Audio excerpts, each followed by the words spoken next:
नमस्कार साथियों, ललित संस्थान अलवर में आपका हार्दिक स्वागत है। जैसा आपसे वादा किया था कि अब सभी कक्षाएं नियमित रूप से चलेंगी। गणित, तर्क शक्ति, भारत का सामान्य ज्ञान, विज्ञान, हिंदी, राजस्थान जीके, संस्कृत, इंग्लिश सबकी क्लासें चलेंगी। तो अब अच्छे ढंग से हम तैयारी में जुट जाएं। आज इसी क्रम में मैं राजस्थान की जीके में आज भाग ले रहा हूँ। राजस्थान के नामकरण से हम शुरुआत कर रहे हैं आज इसकी। राजस्थान का नामकरण,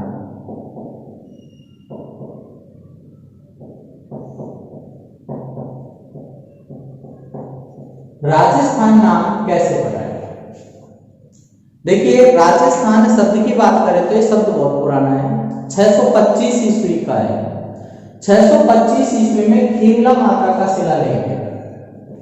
खीमला माता, इस खीमला माता को सीमला माता भी कहा जाता है। सीमला माता, ये शिलालेख है खीमला माता या सीमला माता का बसंतगढ़ का। बसंतगढ़ पड़ता है सिरोही में। ये कब का है?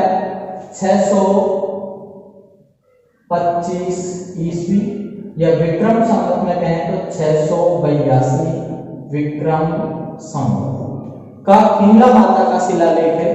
इसमें राजस्थान आदित्य नाम के शब्द का उल्लेख मिलता है।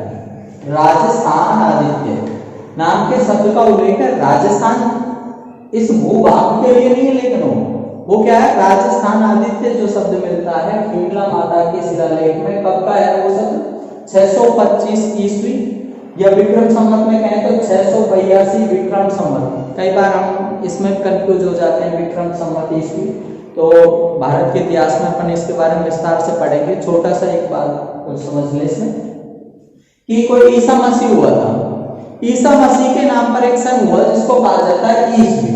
जैसे आज हमसे पूछा जाए आज कौन सी ईस्वी चल रही है, तो गलती से बच्चे जवाब दे देते हैं 21वीं। 21वीं शताब्दी है वास्तव में। ईस्वी कौन सी चल रही है इस समय? 2020। क्या है ये? ईस्वी। 2020 क्या है? ईस्वी। इस समय 2020 ईस्वी चल रही है। मतलब आज से लगभग 2022 साल पहले कौन हुए थे? ईसा मसीह। उनके नाम पर ये सन शुरू हुआ था। हालांकि 4 वर्ष का अंतर आ गया था भूल से, इसलिए उनके साथ चक्कर पड़ गया। बाकी ये मान लें तो कि कोई ईसा मसीह हुआ, उसके नाम पर सन शुरू हो गया। इस सन को कहा जाता है ईस्वी। तो ईस्वी आज कौन सी चल रही है? 2020। 2020 ईस्वी चल रही है। ईसा मसीह हुआ तो उसके नाम पर सन शुरू हुआ। कोई घटना पूर्व की बतानी हो, इतिहास में पूर्व की घटनाओं का भी जिक्र करेंगे। ठीक है, जब ईसा मसीह हुए उसके बाद का तो सर आप बता दिए। यदि कोई घटना उनसे 100 साल पहले हुई, जब ईसा मसीह हुए उनसे 100 साल पूर्व की कोई घटना है, तो उसका उल्लेख कैसे करें? तो उसको अपन कह देते हैं 100 ईसा पूर्व। 100 ईसा पूर्व। कोई सब 200 साल पुरानी घटना है तो 200 ईसा पूर्व। कोई 1000 साल पहले ईसा मसीह हुआ था, उससे कोई 1000 साल पहले की कोई घटना है तो उसको क्या कहेंगे? 1000 ईसा पूर्व। आज हमसे पूछा जाए कोई घटना 1000 ईसा पूर्व में घटित हुई, तो आज उस घटना को हुए कितने दिन हो गए? तो उसको लगभग हो गए 1000 साल तो यहाँ हो गए। ईसा मसीह हुआ उससे भी पहले की बात है। और ईसा मसीह को हो गए आज 2020 साल लगभग। तो 2000 और 1000 मतलब लगभग 3000 साल पुरानी बात है। तो ये तो हो गया ईस्वी सन। ईस्वी सन के बाद में दूसरा सन की बात करते हैं, विक्रम संवत। ईसा मसीह का जो सन चला ईस्वी, इससे भी पहले हमारे उज्जैन के राजा हुए हैं विक्रमादित्य।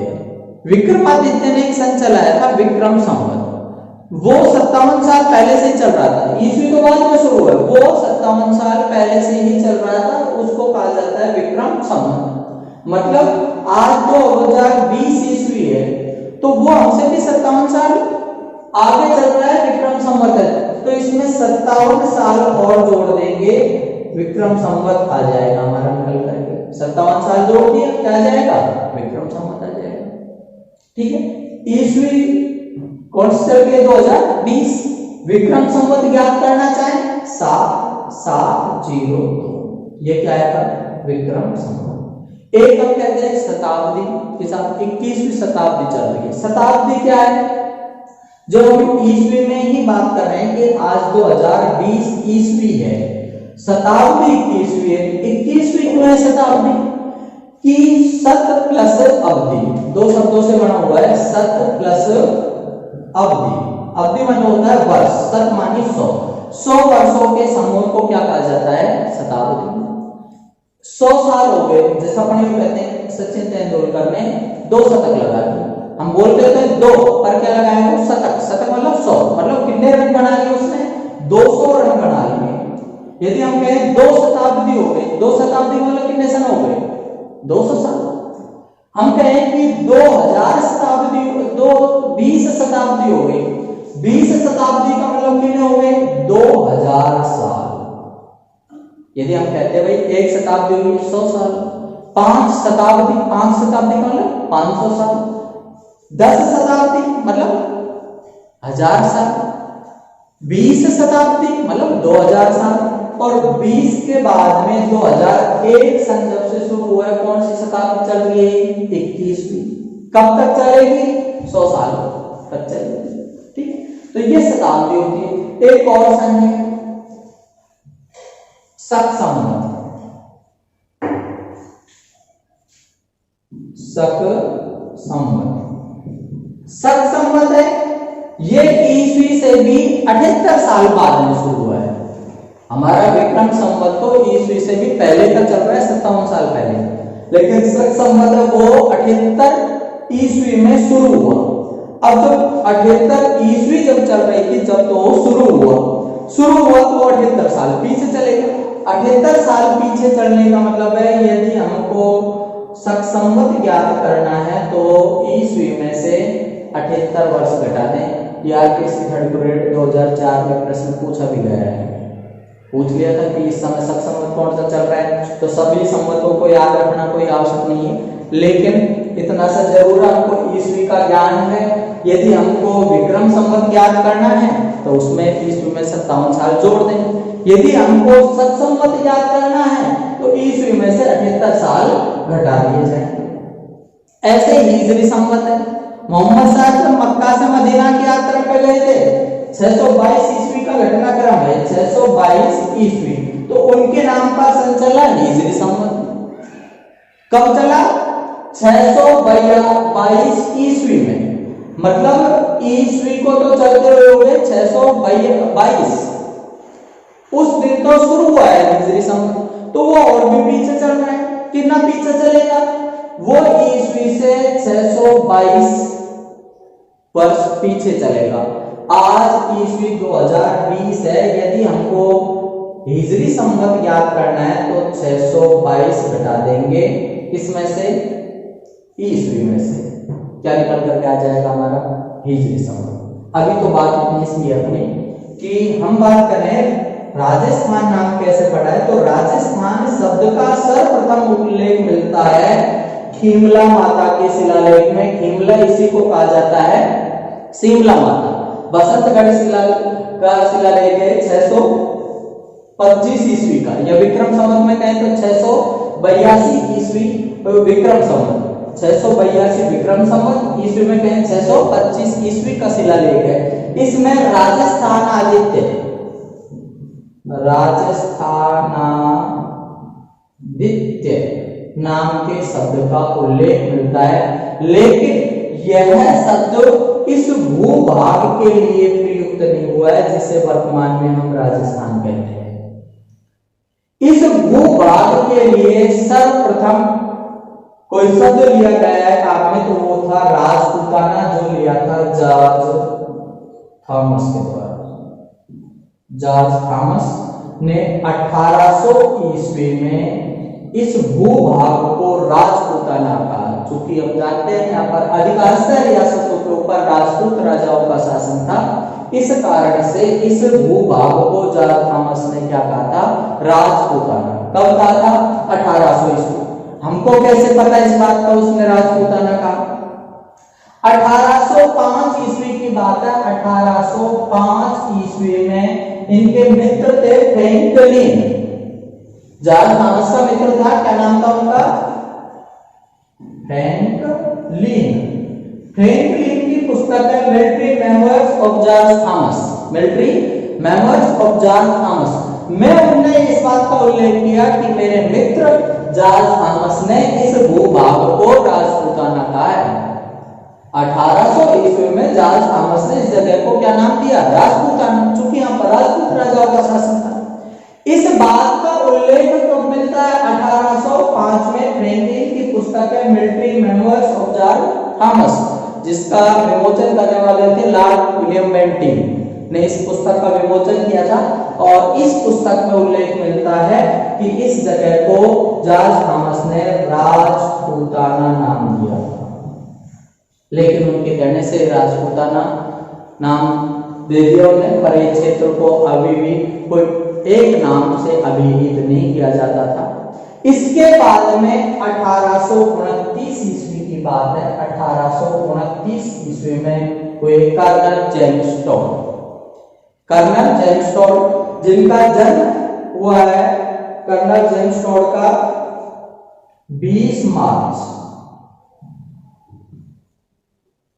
1782 ईस्वी इंस्लीगटन इंग्लैंड में कर्नल जेम्स टॉड का जन्म हुआ था 20 मार्च 1782 ईस्वी।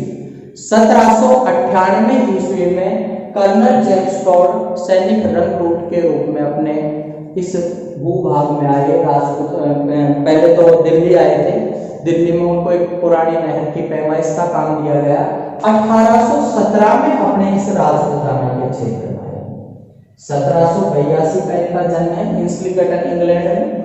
1798 ईस्वी की बात करें, 1798 ईस्वी 1798 ईस्वी में दिल्ली आए हैं और दिल्ली में इनके द्वारा सैनिक रंगरूट के रूप में काम शुरू किया गया था। 1817 ईस्वी की बात है, 1817 ईस्वी में इनको यहाँ पर राजस्थान की दक्षिणी पश्चिमी राजपूताना स्टेट नाम की कंपनी थी। इस कंपनी का पॉलिटिकल एजेंट नियुक्त किया गया। क्या नियुक्त किया गया था? Political agent. किसको? Colonel James Tod. 1817 में इनको पॉलिटिकल एजेंट नियुक्त किया गया। 1818 ईस्वी की बात है, 1818 ईस्वी में अपने इन्होंने ही मेवाड़ का इस समय शासक था भीम सिंह को ईस्ट इंडिया कंपनी से संधि करने के लिए मनाया था। जब ये 1817 में हमारे यहाँ पर आए थे राजपूताना में, तो ये सबसे पहले उन्होंने मांडलगढ़ का किला है भीलवाड़ा का, वहां पर आकर के रुके। यहाँ पे जैन यति थे, यति ज्ञानेंद्र से इन्होंने प्रेरणा प्राप्त की और इन्होंने राजस्थान के इतिहास लेखन का कार्य शुरू किया। पुनः बता रहा हूँ, जब राजस्थान में आए, कब आए थे? 1817 में। तो सबसे पहले मांडलगढ़ के किले में रुके थे। मांडलगढ़ का किला है भीलवाड़ा में, उसके बाद में इन्होंने अपना खुद का किला बनवाया ब्यावर अजमेर में। जब ये यहाँ पर थे मांडलगढ़ में, तो एक थे जैनी सन्यासी थे, उनका नाम था यति ज्ञानेंद्र। शिक्षक भर्ती 2013 में आए हुए हैं प्रश्न। तो यति ज्ञानेंद्र से प्रेरणा प्राप्त करके कर्नल जेम्स टॉड ने राजस्थान के इतिहास लेखन का कार्य शुरू किया। इतिहास लेखन का कार्य शुरू किया, यहाँ के राजा महाराजाओं के बारे में सुना, देखा, उसकी यहाँ इतिहास के प्रति इच्छा जागृत होने लगी। यहाँ पर ऐसे ऐसे राजा हुए हैं जिनके 80-80 घाव लगे हुए हैं और फिर युद्ध की तैयारी कर रहे हैं। राणा सांगा का नाम सुना होगा, खानवा के मैदान में कितने घाव थे? उनके 80 घाव लगे हुए थे, एक हाथ नहीं, पैर नहीं, आंख नहीं। ठीक है। राणा प्रताप ऐसे राणा हुए हैं जो अधीनता स्वीकार नहीं कर रहे। समकालीन दिल्ली का शासक था जब राणा प्रताप मेवाड़ का शासक था। यहाँ पर एक शासक हुआ करता था महाराणा प्रताप। इस समय समकालीन दिल्ली का शासक था अकबर ये चाहता था कि राणा प्रताप मेरी अधीनता स्वीकार कर ले, और इसके लिए अकबर ने दूत भेजे। जो भारतवर्ष का शासक है, ये एक छोटे से क्षेत्र का स्वामी था राणा प्रताप मेवाड़ का, ये दिल्ली का शासक था। उल्टा इसने राणा प्रताप के पास में दूत भेजे कि उसको समझाओ मेरी अधीनता स्वीकार कर ले, और एक बार नहीं 4-4 बार समझाने के लिए भेजा था। सबसे पहले अकबर ने भेजा था जलाल खां कोची को, जलाल खां कोची, जलाल खां कोची को मना कर दिया प्रताप ने। उसके बाद में भेजा अकबर ने मान सिंह को, उसके बाद में भेजा भगवान दास को, उसके बाद में भेजा था टोडरमल को, लेकिन प्रताप ने अधीनता स्वीकार करने से मना कर दिया था। सेकंड ग्रेड में एक प्रश्न आया हुआ है, आरपी में भी एक प्रश्न आया हुआ है, पूछ लिया गया था। थर्ड ग्रेड 2007 में प्रश्न आया है, उसमें पूछा गया था कि अकबर ने राणा प्रताप के पास में सर्वप्रथम किसे दूत बना करके भेजा था, तो इसको भेजा था जलाल खां कोची को। शिक्षक भर्ती द्वितीय श्रेणी में प्रश्न पूछा गया था, क्रमशः बताइए, तो जलाल, उसके बाद में मानसिंह, उसके बाद भगवान दास, उसके बाद में टोडरमल। हालांकि प्रताप ने शुरू में समझा दिया था अकबर को कि जलाल मानजने भगवान सोन तोड़ दूंगा, जलाल मानजने भगवान सोन तोड़ दूंगा। सबसे पहले इसको भेजा जलाल को, फिर मानसिंह को, फिर भगवान दास को, उसके बाद में टोडरमल को, पर नहीं माना, युद्ध हुआ, हल्दी घाटी का युद्ध हुआ था। लेकिन राणा प्रताप भूखा प्यासा मरता रहा, राणा प्रताप का राज्य छीन लिया गया, खंडराव में शरण लेनी पड़ी, लेकिन राणा प्रताप ने अधीनता स्वीकार नहीं की। कहा जाता है कि अकबर ने मेवाड़ में 4 जगह चौकी स्थापित करवा दी, शाही थाने स्थापित करवा दिए कि कहीं जहां भी राणा प्रताप मिल जाए उसे जिंदा या मुर्दा बंदी बनाना है, लेकिन राणा प्रताप पकड़ में नहीं आया। हालांकि यहाँ पर रसद मार्ग थे, राणा प्रताप को बंद करवा दिए, राणा प्रताप को कंदराओं में गुफाओं में शरण लेनी पड़ी, खाने पीने के मार्ग बंद कर दिए, फसलों को नष्ट कर दिया गया। इन परिस्थितियों में जाकर के राणा प्रताप था जो अपने घास की रोटियां खाकर के जीवन यापन कर रहा था। इसका एक वर्णन मिलता है कन्हैया लाल सेठिया की रचना है पाथल और पीथल, पाथल और पीथल। पाथल और पीथल में वर्णन किया गया कन्हैया लाल सेठिया के द्वारा। इतिहास में पाथल के नाम से जाना जाता है महाराणा प्रताप को, सांकेतिक नाम है। पाथल किसे कहा जाता है? महाराणा प्रताप को। और पीथल कहा जाता है बीकानेर का शासक था कल्याणमल। कल्याणमल के पुत्र का नाम था पृथ्वीराज राठौड़, पृथ्वीराज राठौड़। ये कल्याणमल था, इसने भी अकबर की अधीनता स्वीकार कर रखी थी। तो पृथ्वीराज राठौड़ को कल्याणमल ने अकबर के दरबार में भेज रखा था, जो एक कवि भी था। पृथ्वीराज राठौड़ कौन था? बीकानेर का शासक था कल्याणमल। बीकानेर का शासक कौन था? कल्याणमल। इसने अकबर की अधीनता स्वीकार कर रखी थी, इसलिए कल्याणमल ने अपने पुत्र पृथ्वीराज राठौड़ को अकबर की सेवा में भेज रखा था। पृथ्वीराज राठौड़ जो कि एक कवि हुआ करता था, इसे कहा जाता है डिंगल का हेरोस। पृथ्वीराज राठौड़ को कहते हैं डिंगल का हेरोस। इसकी प्रसिद्ध रचना है पाथल और क्या नाम से बेली रुक्मणी, इसकी रचना है पृथ्वीराज राठौड़ की। तो इसे कहा जाता है इतिहास में पृथ्वीराज राठौड़ को पीथल, और पाथल कहा जाता है मेवाड़ के राणा महाराणा प्रताप को। इन दोनों का एक वर्णन किया गया है कन्हैया लाल सेठिया की रचना पाथल और पीथल में। पाथल पीथल में इनका वर्णन किया गया है कि हरे गासरी रोटी ने जदबन मिलाओ रोले भागो नैनो सो अमरो चीख पड़ो राणा रोसो दुख जागो। ये हरे गासरी रोटी ने जदबन मिलाओ रोले भागो नैनो सो अमरो चीख पड़ो राणा रोसो दुख जागो। कि राणा प्रताप इन विवश परिस्थितियों में जाकर के घास की रोटियां खाकर के जीवन यापन कर रहा था। उस घास की रोटी को भी कोई बन का बिलाव लेकर के भाग गया। तो नैनो सो अमरो चीख पड़ो राणा रोसो दुख जागो। तो राणा प्रताप के पुत्र का नाम था अमर सिंह। नैनो सो अमरो चीख पड़ो, राणा प्रताप का पुत्र अमर सिंह रोने लग गया। तो राणा प्रताप के मन में सोया हुआ दुख था वो जाग उठा कि कभी मैं मेवाड़ का महाराणा हुआ करता था, मेरे बच्चे 56 तरह के भोग लिया करते थे। आज इन विवश परिस्थितियों में जी रहा हूँ कि इन कंदराओं में रहना पड़ रहा है, बच्चों को खाना तक उपलब्ध नहीं है, घास की रोटियां खिला करके जीवन यापन कर रहा हूँ। तो हरे घास की रोटी ने जब जपन गिलाओ डोले भाग्यो नैनो स्वांगड़ो चीख पड़ो राणा रो सोयो दुख जाग्यो हूँ लड़ो घणो हूँ सयो घणो मैं वाड़ी मान बचावन मैं पाछ नहीं रहो रण में बैरी रो खून बहावन में जद याद करूं हल्दी गाड़ी नैना में रक्त उतर आवे सुख दुख रो साथी चेतक रो सोती सी भूख जगा जावे। जब मैं हल्दी घाटी के उस दृश्य को याद करता हूँ जो मैंने 1576 में लड़ा था, तो सुख दुख रो साथी चेतक रो सोती सी भूख जगा जावे। उस युद्ध में मेरा चेतक घोड़ा था वो मारा गया था।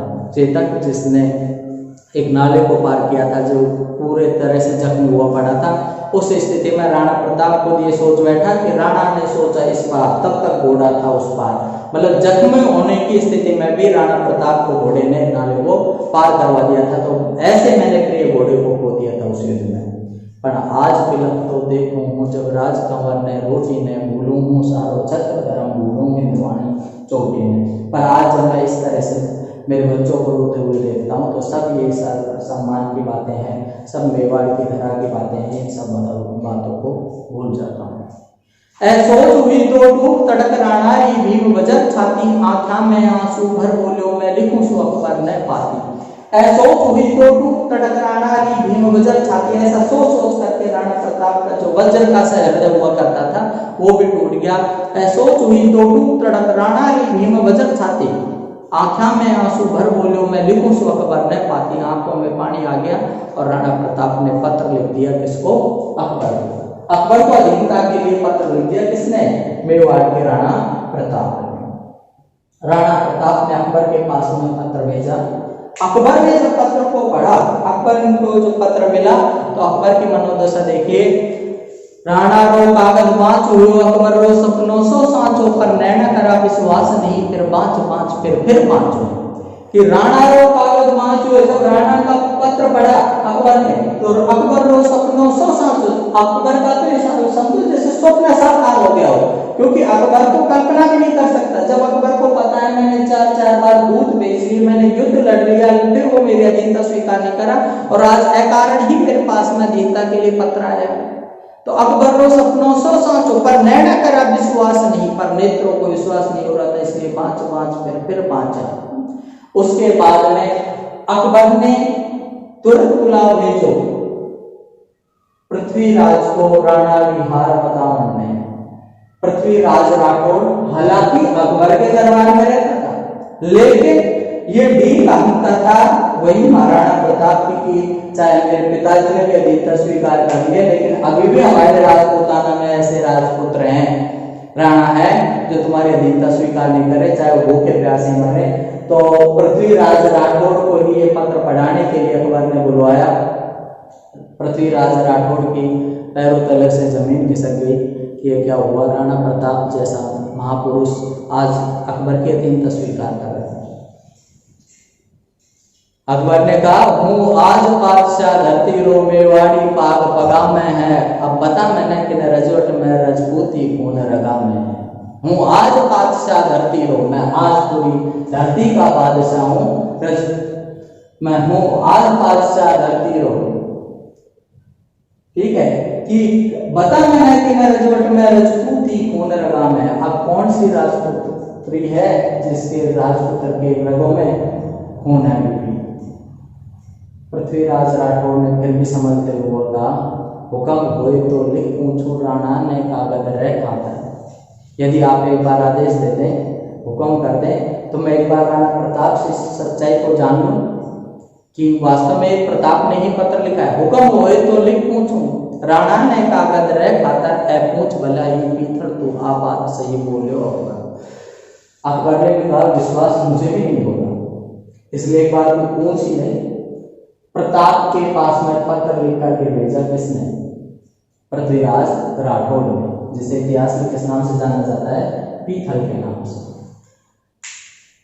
पीथल ने पत्र भेजा, प्रताप के पास में पत्र भेजा कि मैं आज सुनो हूं ना हरियो शाला रे सागे सोवे हूं। मैं आज ये सुन रहा हूं कि नार है जो शालों के साथ, शाल का मतलब गीदड़ों के साथ में सोए करेगा। मैं आज सुनो हूं नारियो शाला रे सागे सोवे लो, मैं आज सुनो हूं सूरज डो बादल री ओट्या खोवे लो। मैं आज ये भी सुन रहा हूं कि सूर्य है जो बादलों के ओट में हो जाया करेगा। मैं आज सुनो हूँ चातकड़ो धरती लो पानी पीवे लो। चातक नाम का जो पक्षी है जो स्वाति नक्षत्र में एक विशेष समय में ही पानी को ग्रहण करता है, वो भी वर्षा की बूंदों, धरती के पानी को नहीं पीता है। तो मैं आज सुनो हूँ चातक लो धरती लो पानी पियो लो, लेकिन मैं आज ये सुन रहा हूँ कि चातक जैसा पक्षी वो भी धरती का पानी पिया करेगा। और मैं आज सुन रहा हूँ हाथी लो कुकर नहीं जूना जीवे लो। मैं आज ये भी सुन रहा हूँ कि हाथी जैसा जानवर है, महान जानवर होता है, बड़ा जानवर होता है, वो कुत्ते की जून में जिया करेगा। ऐसा पत्र लिख करके भेजा किसने? पृथ्वीराज राठौड़ ने प्रताप को जैसे ही पत्र प्राप्त हुआ पृथ्वीराज राठौड़ का, धिक्कार मने मैं कायर हूं नाहर से डकाल हुई।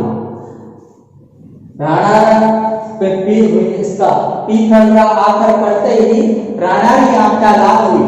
जैसे ही पीथल के अक्षरों को पढ़ा प्रताप की आंखें लाल हो गई। धिक्कार मने मैं कायर हूं नाहर से डकाल हुई। नाहर की से एक बार आवाज आई और उसके बाद में प्रताप ने कहा वो भूख मरू हूँ प्यास मरू मेवाड़ी धरा आजाद रवे मैं घोर उजाड़ा मैं भटकू पर मन में मारी याद रवे पीतल के घंटा पागल रे जो रो के सूर उगाड़ी ने नारारी हाथड़ से ले वकूक मिली कदचाणी ने। चातक धरती रो पानी पीवे चातक की चोंच बनी कोनी और हाथी कुकर की जोना जीवे ऐसी बात सुनी कोनी। इसी के साथ में ही जब पत्र मिला तो राणा के हाथ संदेश पहुंचे पृथ्वीराज की ये जो था पीथल की छाती दोनी ही हिंदुआनी सूरज चमके हो अकबर ये दुनिया सुनी है अकबर ये दुनिया सुनी है।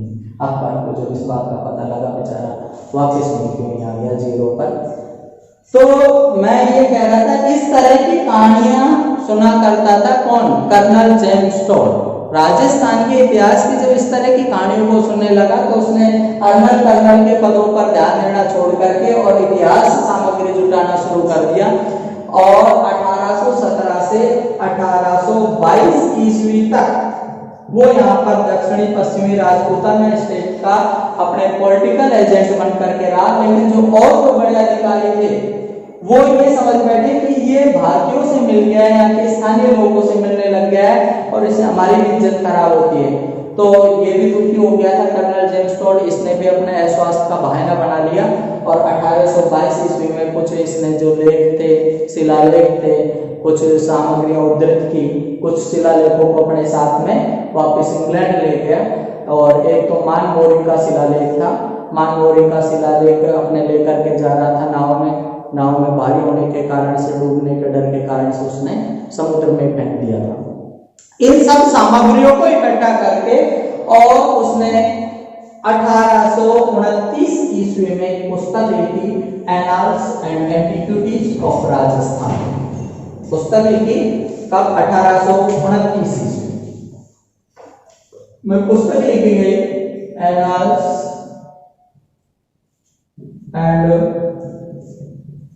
एंटीक्विटीज ऑफ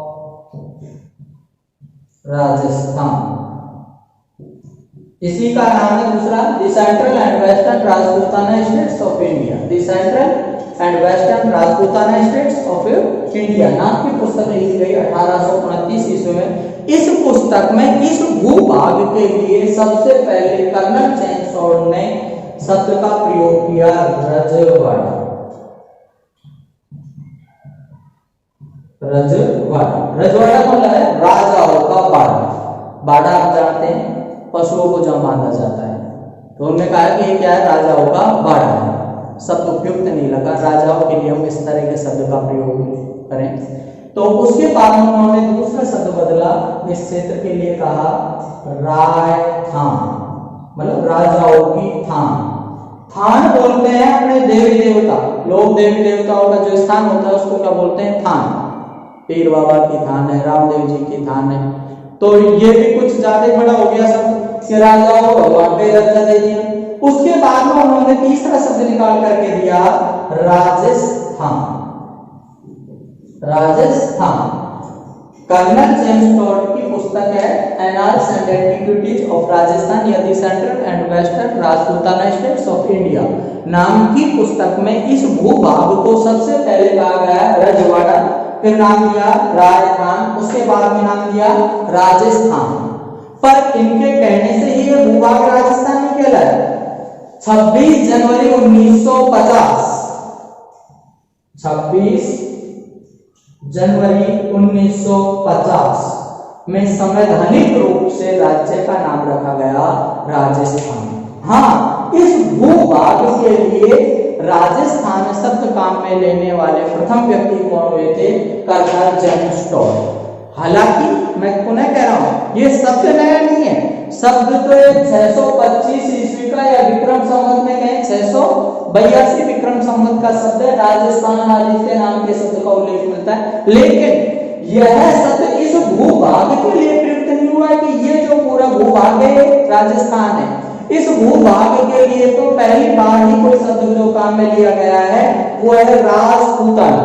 हालांकि वाल्मीकि ने रामायण में मरुकांतार एक क्षेत्र को कहा है, और वो मारवाड़ का क्षेत्र पश्चिम का पूरे इस भूभाग के लिए कोई एक शब्द जो काम में लेने वाला था वो था जॉर्ज थॉमस, जिसने इस भूभाग को कहा राजपूताना। इसके बाद में 1829 ईस्वी में इस भूभाग के लिए जो शब्द काम में लिया गया है रजवाड़ा, फिर राजस्थान, फिर राजस्थान। किसके द्वारा? Colonel James Tod. Colonel James Tod जिनको घोड़े वाले बाबा भी कहा जाता है, घोड़े पर घूम घूम करके राजस्थान इतिहास लेखन की सामग्री ने जुटाई थी, इसलिए इनको कहा जाता है घोड़े वाले बाबा। सबसे पहले विधिवत ढंग से इतिहास लिखने का काम जो किया था राजस्थान का वो किनके द्वारा किया गया? कर्नल जेम्स टॉड के द्वारा। इसीलिए इनको कहा जाता है राजस्थान इतिहास लेखन का पितामह। किनको कहा जाता है? Colonel James Tod. इसके बाद में इनकी दूसरी पुस्तक प्रकाशित हुई थी 1839 ईस्वी में। हालांकि इनके 1835 ईस्वी में ही मृत्यु हो गई थी। मृत्यु के उपरांत 1839 ईस्वी में इनकी दूसरी पुस्तक प्रकाशित हुई थी ट्रेवल्स ऑफ वेस्टर्न इंडिया नाम की। तो इनने इस भूभाग को सबसे पहले कहा था, क्या कहा इसको? राजस्थान। और संवैधानिक रूप से ये जो भूभाग है राजस्थान के नाम से जाना जाएगा। संवैधानिक रूप से राज्य का नाम कब पड़ा है? 26 जनवरी 1950। आज हम नए भूभाग जो आज वर्तमान में उनका स्वरूप है वो और पुराने जो स्वरूप है उनकी चर्चा करेंगे। अभी जय हिंद।